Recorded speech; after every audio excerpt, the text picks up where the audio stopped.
America और Iran और Israel की जंग के बीच कच्चे तेल और गैस की किल्लत पर आज संसद में चर्चा शुरू हुई। अब से कुछ देर पहले वो चर्चा हंगामे में तब्दील हो गई। ऐसा लगा जब चर्चा की बात आई कि देश के सामने बहुत से ऐसी प्रॉब्लम्स खड़ी हो रही है जिसको दोनों दल मिलकर किसी तरह से सुलझा देंगे, एक तो पक्ष और दूसरा विपक्ष। लेकिन लोकसभा में नेता प्रतिपक्ष ने जैसे ही अपनी बात रखना शुरू किया, अरब के हालात पर और बोलते बोलते वो पहुंच जाते हैं एप्स्टीन फाइल पर। स्पीकर तुरंत राहुल गांधी को रोकते हैं क्योंकि राहुल गांधी नोटिस के इतर अपनी बात रख रहे थे।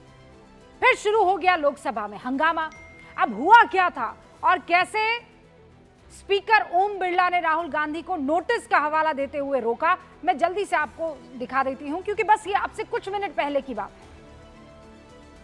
We have a gentleman sitting here who is the oil minister.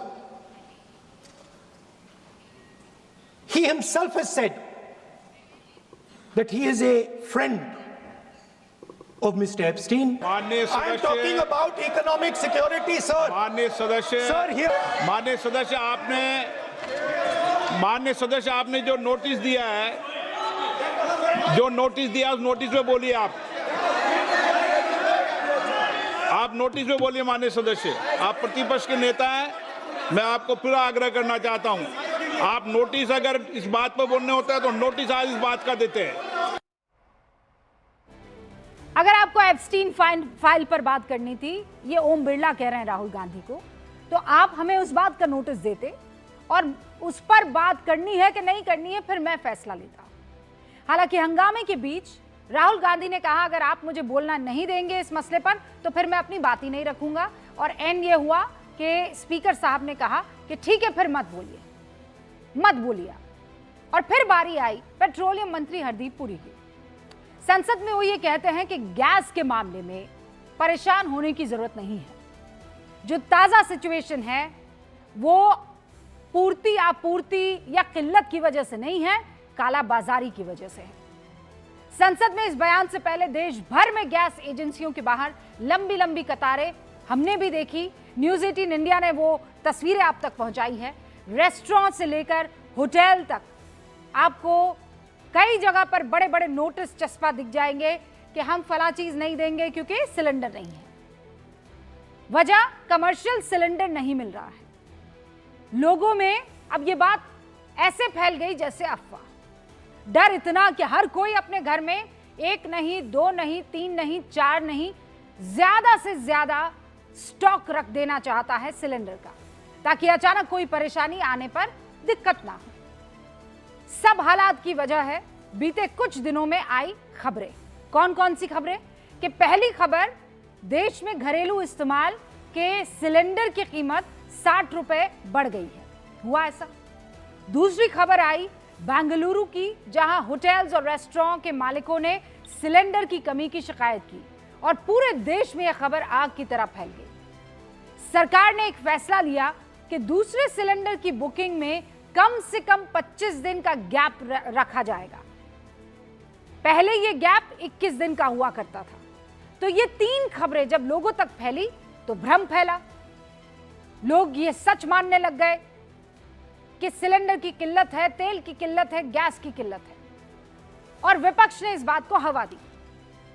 सरकार इस बात पर अभी तक विफल रही है कि यह अफवाह है, हम इस पर काम कर रहे हैं, ये कहने में और लोगों को यह भरोसा दिलाने में। वो कहावत है ना कि सच जब तक जूते पहनता है तब तक झूठ दुनिया के चक्कर लगाकर आप पहुंचता है।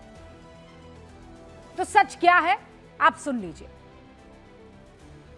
सच ये है कि सिलेंडर के लिए लाइनें लग रही हैं, लेकिन किल्लत की वजह से नहीं, अफवाह की वजह से। भारत में हर दिन 64 लाख सिलेंडर का इस्तेमाल होता है। इसका 88% घरेलू यानी हम और आप जो घरों में इस्तेमाल करते हैं वो है, और बाकी 12% सिलेंडर का इस्तेमाल कमर्शियल कामकाज में होता है, होटल में, रेस्टोरेंट में, खाना बनाने में। और सरकार पहले ही कह चुकी है कि हम प्राथमिकता देंगे घरेलू इस्तेमाल के सिलेंडर की आपूर्ति सुनिश्चित करने में। उसके बाद कमर्शियल की बात होगी। सरकार का साफ कहना है कि भारत में अभी गैस आपूर्ति की कोई दिक्कत नहीं है। आप सिलेंडर बुक करेंगे और उसके 2.5 दिन के अंदर आपकी डिलीवरी हो जाएगी सिलेंडर, यानी सिलेंडर उपलब्ध है। आगे की आपूर्ति के लिए विदेश मंत्री एस जयशंकर ने ईरान के विदेश मंत्री अब्बास अरागची से फोन पर बात की और अभी हरदीप पुरी भी बता रहे थे कि हमारे पास किसी तरह की कोई प्रॉब्लम नहीं है, हमने सारे ऑप्शंस तैयार रखे हुए हैं, हमारी भरपाई हो जाएगी। और सूत्र ये बता रहे हैं कि ईरान ने भारत का सामान ला रहे जहाजों को स्ट्रेट ऑफ हॉर्मुज से गुजरने की अनुमति दे दी है, यानी स्ट्रेट ऑफ हॉर्मुज का रास्ता खुल चुका है। घबराने की कोई बात नहीं है, सूत्र हमें ये बता रहे हैं। लेकिन परेशानी कहां आ रही है? परेशानी आ रही है निचले लेवल पर। सरकार तो कह रही है कि सिलेंडर की कमी नहीं है, सिलेंडर जिस सप्लाई चेन के जरिए लोगों तक पहुंचता है वहां कोई कमी नहीं है, तो फिर कमी कहां है? गड़बड़ी कौन कर रहा है? मुनाफाखोर। सरकार उन मुनाफाखोरों से निपटने के लिए क्या कर रही है? ये बीमारी परेशानी का अगर सबब बनी है तो इसको कौन डील करेगा? तमाम जगह से न्यूज 18 इंडिया के रिपोर्टर्स ने रिपोर्ट्स भेजी है हम तक कि गैस एजेंसी के लोग या फिर दलालों की फौज अपनी मौज के लिए सिलेंडर की कमी की अफवाह उड़ा रहे हैं, उसमें मदद कर रहे हैं।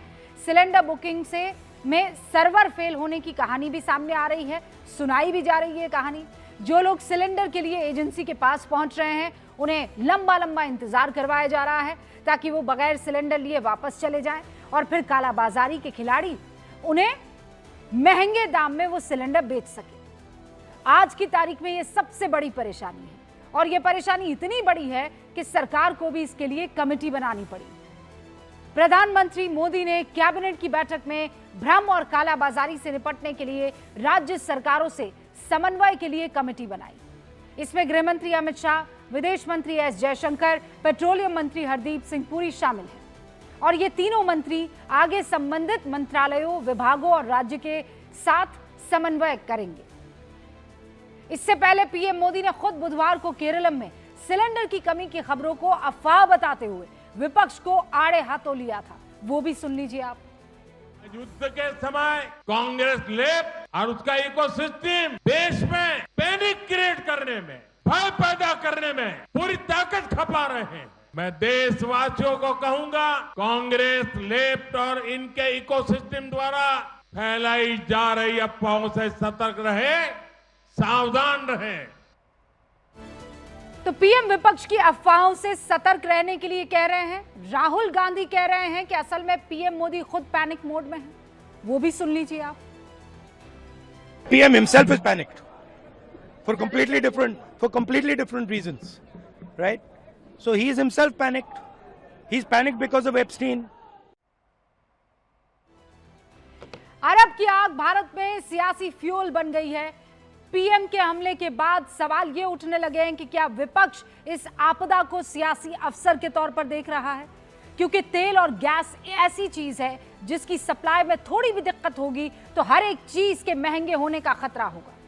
हालांकि अभी तक भारत की स्थिति दुनिया में सबसे बेहतर है और ये मैं आपको फैक्चुअली कह रही हूं। अमेरिका ईरान जंग की शुरुआत के बाद से बाकी देशों को आप देख लीजिए, मैं आपके सामने टेबल रख देती हूं। अमेरिका में पेट्रोल और डीजल के दाम 16% बढ़ गए हैं, ऑस्ट्रेलिया में 18%, जर्मनी में 13%, चीन में 10% से ज्यादा तेल के दाम बढ़ गए हैं। हमारे देश भारत में पेट्रोल और डीजल के दाम में कोई बदलाव नहीं हुआ है, यानी आंकड़े कह रहे हैं कि भारत बेहतर स्थिति में है। ऊर्जा संकट जैसी बात सियासी जुबान के लिए ठीक है, लेकिन सच्चाई से इसका अभी कोई सीधा सरोकार नहीं दिख रहा है। किल्लत की मैं बात कर रही हूं। सप्लाई चेन में शामिल मुनाफाखोर परेशानी जरूर बढ़ा रहे हैं, इसमें कोई दो राय नहीं है। और इसीलिए आज गूंज में बड़ा सवाल, इस नाजुक मौके पर क्या विपक्ष को भ्रम वाली सियासत से बचना नहीं चाहिए? क्या ईरान से भारत को मिली छूट विपक्ष के दावों की हवा निकाल रही है? सरकार के पास मुनाफाखोरों से निपटने का क्या कोई सख्त प्लान नहीं है? मैं शुरू कर रही हूं गूंज।